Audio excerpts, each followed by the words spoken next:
Assalamualaikum warahmatullahi wabarakatuh. Kami ucapkan terima kasih kepada Ibu dosen Rita Herlina, SOS, MSI yang sudah memberikan kesempatan kepada kami untuk menjelaskan materi mengenai alasan diperlunya pendidikan Pancasila. Saya ucapkan terima kasih kepada teman-teman yang sudah memperhatikan materi yang sudah kami jelaskan. Saya Azmi Rifwa Mujahida dengan nomor induk mahasiswa 45224032 yang akan bertugas sebagai moderator dalam presentasi kelompok 1 kali ini, di mana kelompok kami akan membahas mengenai alasan diperlukannya pendidikan Pancasila. Namun, tentu saja saya tidak sendirian. Saya ditemani oleh rekan-rekan saya, yaitu saya Muhammad Reza Dwi Maulana, saya Cynthia Tuseni, dan saya Nadia Syarifah, dan saya Muhammad Reza Nazari. Materi pertama mengenai alasan diperlukannya Pancasila. Pancasila sebagai identitas bangsa Indonesia akan dijelaskan oleh Nadia.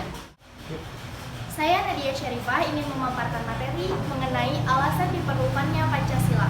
Poin yang pertama yaitu Pancasila sebagai identitas bangsa Indonesia. Mengapa disebut demikian? Karena Pancasila merupakan ciri khas bangsa Indonesia yang tidak dimiliki oleh bangsa-bangsa lainnya. Hal itulah yang membedakan bangsa Indonesia dengan bangsa-bangsa lainnya. Oleh karena itu, Pancasila harus dilestarikan. Poin yang kedua yaitu Pancasila sebagai kepribadian bangsa Indonesia. Mengapa disebut demikian? Karena Pancasila merupakan pencerminan jati diri bangsa Indonesia. Oleh karena itu, bangsa Indonesia harus menjadikan pengalaman Pancasila sebagai pedoman dalam kehidupan bermasyarakat dan bernegara. Poin yang ketiga yaitu Pancasila sebagai pandangan hidup bangsa Indonesia. Mengapa disebut demikian? Karena Pancasila sebagai pedoman dari setiap hal yang kita lakukan. Jadi, sikap kita sebagai warga negara Indonesia harus mencerminkan nilai-nilai yang terkandung dalam setiap butiran Pancasila.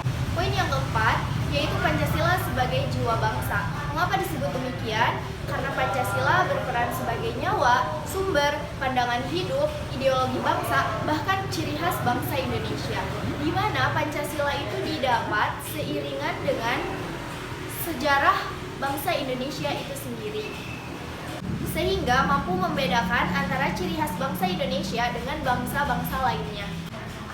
Poin yang kelima yaitu Pancasila sebagai perjanjian luhur. Mengapa demikian?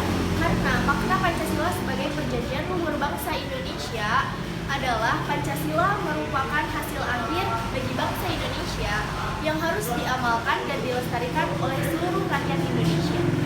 Saya akan menjelaskan lebih detail mengenai Pancasila sebagai identitas bangsa Indonesia. Seperti yang kita ketahui bahwa setiap bangsa dimanapun di dunia ini pasti memiliki identitas sesuai dengan latar belakang budayanya masing-masing. Budaya merupakan proses cipta, rasa, karsa yang perlu dikelola dan dikembangkan secara terus-menerus. Budaya dapat membentuk identitas suatu bangsa melalui proses inkulturasi dan akulturasi. Pancasila sebagai identitas bangsa Indonesia merupakan konsekuensi dari proses inkulturasi dan akulturasi itu sendiri. Kebudayaan bangsa Indonesia merupakan hasil inkulturasi, yaitu proses perpaduan dari berbagai budaya dalam masyarakat Indonesia, sehingga menjadikan masyarakat berkembang secara dinamis. J.W.M. Becker 1984-222 menyebutkan adanya beberapa saluran inkulturasi yang meliputi jaringan pendidikan, kontrol, bimbingan keluarga, struktur kepribadian dasar, dan self-expression. Kebudayaan bangsa Indonesia juga merupakan hasil akulturasi sebagaimana yang disebutkan oleh Eka Darma Putri dalam bukunya yaitu Pancasila sebagai Identitas dan Modernitas. Pemaparan tentang Pancasila sebagai identitas suatu bangsa atau sebagai jati diri suatu bangsa dapat ditemukan dalam berbagai literatur, baik dalam bentuk bahasan sejarah bangsa itu sendiri atau dalam bentuk bahasan pemerintahan Indonesia. As'ad Ali dalam buku Negara Pancasila menyebutkan jalan kemaslahatan berbangsa, mengatakan bahwa Pancasila sebagai identitas kultural, dapat ditelusuri dari kehidupan agama yang berlaku dalam masyarakat Indonesia. Agama-agama tersebut menyumbang dan menyempurnakan konstruksi, nilai, norma, tradisi, dan kebiasaan-kebiasaan yang berkembang dalam masyarakat. Materi kedua mengenai Pancasila sebagai kepribadian bangsa Indonesia dan Pancasila sebagai pandangan hidup bangsa Indonesia akan dijelaskan oleh Reza. Saya Muhammad Reza Nazari akan menjelaskan tentang Pancasila sebagai kepribadian bangsa Indonesia. Pancasila sebagai kepribadian bangsa Indonesia merupakan pencerminan jati diri bangsa Indonesia.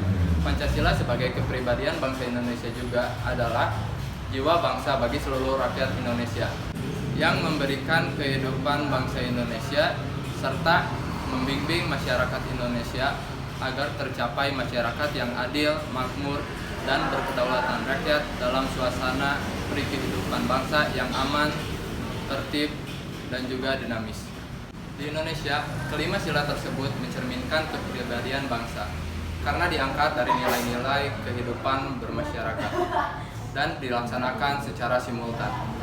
Kepribadian bangsa Indonesia sudah terbentuk sejak lama, sehingga sejarah mencatat kejayaan Sriwijaya, Majapahit, Mataram, dan lainnya yang memperlihatkan keunggulan peradaban di masa itu. Pancasila sebagai pandangan hidup bangsa Indonesia. Pancasila sebagai pandangan hidup bangsa Indonesia ialah nilai-nilai ketuhanan, kemanusiaan, persatuan, dan kerakyatan yang diakui kebenarannya, dan juga dijadikan sebagai pedoman kehidupan bermasyarakat dan berbangsa. Pancasila sebagai pandangan hidup mengandung makna bahwa semua aktivitas kehidupan bangsa Indonesia harus sesuai dengan Pancasila yang berfungsi sebagai 1. Pancasila dijadikan petunjuk untuk menyelesaikan berbagai permasalahan yang terjadi di masyarakat, baik itu terjadi di masyarakat Indonesia ataupun di masyarakat dunia. 2. Pancasila bisa menjadi cara untuk menyelesaikan persoalan budaya, ekonomi, sosial, dan juga politik. Materi ketiga, Pancasila sebagai jiwa bangsa dan Pancasila sebagai perjanjian luhur akan dijelaskan oleh saya sendiri. Saya sendiri Muzaida. Di sini saya akan menjelaskan materi mengenai Pancasila sebagai jiwa bangsa. Pancasila sebagai jiwa bangsa berfungsi agar masyarakat Indonesia hidup dalam jiwa Pancasila. Maksudnya, Pancasila diharapkan menjadi jiwa bagi masyarakat Indonesia. Jiwa menurut Kamus Besar Bahasa Indonesia atau KBBI adalah sesuatu atau orang yang utama dan menjadi sumber tenaga dan semangat. Jadi, kita sebagai masyarakat Indonesia harus menjadikan Pancasila sebagai semangat dalam hidup. Sebagaimana yang dikatakan oleh von Sidney, seorang sejarawan Jerman, mengatakan bahwa setiap bangsa mempunyai jiwanya masing-masing yang dinamakan Volks atau jiwa rakyat atau jiwa bangsa. Pancasila sebagai jiwa bangsa lahir bersamaan dengan adanya bangsa Indonesia, dan Pancasila ada sejak dahulu kala berbarengan dengan adanya bangsa Indonesia. Pancasila sebagai perjanjian luhur berfungsi dan disepakati melalui Sidang Panitia Persiapan Kemerdekaan Indonesia atau PPKI pada tanggal 18 Agustus 1945. Walaupun sebenarnya Pancasila hanya disahkannya oleh PPKI, tetapi PPKI merupakan suatu badan yang mewakilkan suara rakyat. Jadi Pancasila adalah hasil perjanjian bersama rakyat. Perjanjian luhur artinya nilai-nilai Pancasila sebagai jiwa bangsa dan kepribadian bangsa yang disepakati oleh para pendiri bangsa atau political consensus sebagai dasar negara. Kesepakatan para pendiri bangsa tentang Pancasila sebagai dasar negara merupakan bukti bahwa pilihan yang mereka ambil saat itu merupakan pilihan yang tepat. Pancasila sebagai sumber histori akan dijelaskan oleh Cynthia. Pancasila sebagai sumber sosiologi akan dijelaskan oleh saya sendiri. Pancasila sebagai sumber politis akan dijelaskan oleh Reza. Sumber histori Pancasila. Dari sejak zaman kerajaan dahulu, nilai-nilai Pancasila sudah ada seperti agama, budaya yang diajarkan oleh nenek moyang dan diturunkan oleh pendiri bangsa Indonesia. Pancasila sebagai sumber sosiologi. Nilai-nilai Pancasila secara sosiologi sudah ada sejak zaman dahulu hingga sekarang. Salah satu contohnya adalah yang masih ada di masyarakat dari dulu hingga sekarang adalah kegiatan gotong royong. Bisa kita lihat bahwa saat kita bergotong royong, adanya rasa membantu bersama tetangga dan kerjasama di desa-desa. Jadi kegiatan gotong royong merupakan salah satu cerminan dari Pancasila, sila keadilan sosial. Sumber politis Pancasila sebagai sistem etika terdapat dalam norma-norma dasar sebagai sumber penyusunan berbagai peraturan perundang-undangan. Pancasila sebagai sistem etika merupakan norma tertinggi yang sifatnya abstrak, sedangkan perundang-undangan merupakan norma yang ada di bawahnya bersifat konkret. Materi kelima mengenai dinamika dan tantangan Pancasila dalam kajian sejarah bangsa Indonesia dan kajian sejarah bangsa Indonesia untuk masa depan akan dijelaskan oleh Firza. Saya Muhammad Reza Dulmana akan menjelaskan tentang dinamika dan tantangan dalam sejarah bangsa Indonesia. Dinamika Pancasila dalam sejarah bangsa Indonesia memperlihatkan adanya pasang surut dalam pemahaman dan pelaksanaan nilai-nilai Pancasila. Contohnya pada masa pemerintahan Soekarno. Pada tahun 1960, Nasakom lebih populer daripada Pancasila. Apa itu Nasakom? Nasakom adalah gabungan dari 3 ideologis, nasionalis, agamis, dan komunis. Mengapa demikian? Karena pada saat itu kita sedang menghadapi penjajah Belanda. Diperlukan adanya kesatuan dan persatuan dari bangsa Indonesia. Oleh karena itu, Nasakom lebih populer daripada Pancasila. Selanjutnya pada pemerintahan era reformasi.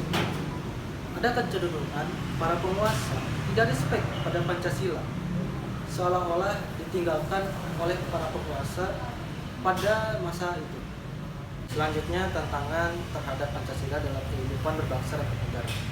Tantangan Pancasila dalam kehidupan berbangsa dan bernegara berasal dari dalam negeri yang meletakkan nilai Pancasila tidak dalam posisinya, sehingga banyak penyimpangan terhadap bangsa dan bernegara. Mengapa banyak penyimpangan terhadap Pancasila? Karena banyaknya pro dan kontra terhadap pemahaman Pancasila. Tidak sedikit masyarakat Indonesia kontra dalam pemahaman Pancasila. Contohnya pengangkatan presiden seumur hidup oleh MPRS pada tahun 1960. Hal tersebut bertentangan dengan UUD pasal 7 pada tahun 1945 yang berisi presiden dan wakil presiden memangku jabatan selama 5 tahun. Selanjutnya, kajian sejarah bangsa Indonesia untuk masa depan. Pancasila sebagai dasar filsafat negara Republik Indonesia dan Pancasila melewati beberapa era, dari mulai era prakemerdekaan, era Orde Lama, era Orde Baru, dan terakhir era reformasi. Peristiwa-peristiwa tersebut berhubungan dengan kejadian masa sekarang dan akan bermuara pada masa yang akan datang. Selanjutnya, urgensi Pancasila dalam kajian sejarah bangsa. Hasil survei menunjukkan bahwa pengetahuan masyarakat terhadap Pancasila merosot sangat tajam. Fenomena tersebut sangat memprihatinkan. Mengapa demikian? Karena kurangnya pemahaman terhadap Pancasila. Pancasila tidak hanya diingat, tidak hanya diucapkan, melainkan kita harus menerapkan dalam kehidupan sehari-hari. Maka kita harus memahami makna dari Pancasila. Karena kita bisa membandingkan ideologi Pancasila dengan ideologi lain, ataupun kita bisa tahu ketika ada penyalahgunaan Pancasila sebagai alat justifikasi kekuasaan oleh rezim. Materi keenam mengenai pengertian dan pentingnya Pancasila dan kajian sejarah bangsa Indonesia dan pentingnya kajian Pancasila melalui pendekatan sejarah akan dijelaskan oleh Cynthia. Saya Cynthia Tuseni akan menjelaskan tentang pengertian dan pentingnya Pancasila dalam kajian sejarah bangsa Indonesia. Pancasila merupakan cikal bakal berdirinya bangsa Indonesia yang mengacu masyarakat Indonesia dan mengatur semua aspek kehidupan. Dimulai dari nilai-nilai Pancasila yang melingkup agama, kebudayaan, dan adat istiadat. Begitu pula Pancasila menjadi pandangan hidup bagi masyarakat di Indonesia. Pancasila sebagai pilihan terbaik bangsa Indonesia karena Pancasila bersumber dari nilai-nilai agama, kebudayaan, dan adat istiadat. Adapun upaya untuk mengganti Pancasila sebagai ideologi bangsa, tetapi terbukti bahwa Pancasila adalah pilihan terbaik bangsa Indonesia. Pentingnya kajian Pancasila sebagai pendekatan sejarah. Pada awal proses perumusan Pancasila sebagai dasar negara, terdapat banyak pro dan kontra. Dimulai dari sila pertama, pada Piagam Jakarta, terdapat perubahan karena tidak cocok dengan bangsa Indonesia yang mencerminkan bahwa bangsa Indonesia menjunjung tinggi toleransi. Sehingga perubahan itu turut memperlihatkan komitmen oleh karena itu, berbeda pandangan merupakan sebuah hak bagi setiap orang untuk mengeluarkan pendapat. Maka kita wajib mentolerir hal tersebut. Selanjutnya kita akan menjelaskan tentang studi kasus Pancasila sebagai pandangan hidup bangsa Indonesia. Kita akan mengambil contoh dari Pancasila kedua yang berbunyi kemanusiaan yang adil dan beradab. Sejumlah polisi melakukan aksi sujud massal usai mengapel pagi di halaman Polresta Malang, Jawa Timur, Senin 10 Oktober 2022. Aksi tersebut sebagai bentuk rasa kemanusiaan atas terjadinya tragedi di Stadion Kanjuruhan Malang. Oleh karena itu, kita bisa mencontoh bahwa kemanusiaan di atas segalanya, bahwa Pancasila kedua itu kita junjung tinggi keberadaannya. Di sini kami akan menjawab pertanyaan dari kelompok 4. Pertanyaannya yaitu, apakah sila kelima masih berlaku atau tidak? Karena di Indonesia masih adanya rasisme, konflik agama, kesenjangan sosial, dan lain-lain. Jiwa toleransi dan tenggang rasa belum sepenuhnya dimiliki oleh seluruh masyarakat Indonesia. Jawaban kami yaitu, sila kelima ini seharusnya sudah diterapkan dengan baik dalam kehidupan. Hanya saja, implementasi dari sila tersebut tidak sesuai dengan kondisi rakyat Indonesia saat ini, yang dimulai dari bidang hukum, kesehatan, pendidikan, dan juga ekonomi. Oleh karena itu, diperlukan upaya yang tidak mudah untuk menciptakan masyarakat yang adil dan sejahtera. Peran pemerintah untuk mengupayakan hal tersebut sangat diperlukan. Selanjutnya, kami akan menjawab pertanyaan dari kelompok 3. Pertanyaannya yaitu, bagaimana usaha kita untuk tetap menegakkan Pancasila sebagai filsafah? Jawaban kami adalah, usaha kita untuk tetap menegakkan Pancasila sebagai filsafah, yaitu selalu menjadikan Pancasila sebagai dasar dari setiap apa yang akan kita lakukan dalam kehidupan bermasyarakat, berbangsa, dan bernegara. Dengan demikian, cita-cita, tujuan, dan Pancasila dapat terwujud dalam kehidupan bermasyarakat dan bernegara. Semoga teman-teman bisa memahami penjelasan dari kami. Sekian, mohon maaf bila ada kesalahan. Wabillahi taufiq wal hidayah. Wassalamualaikum warahmatullahi wabarakatuh.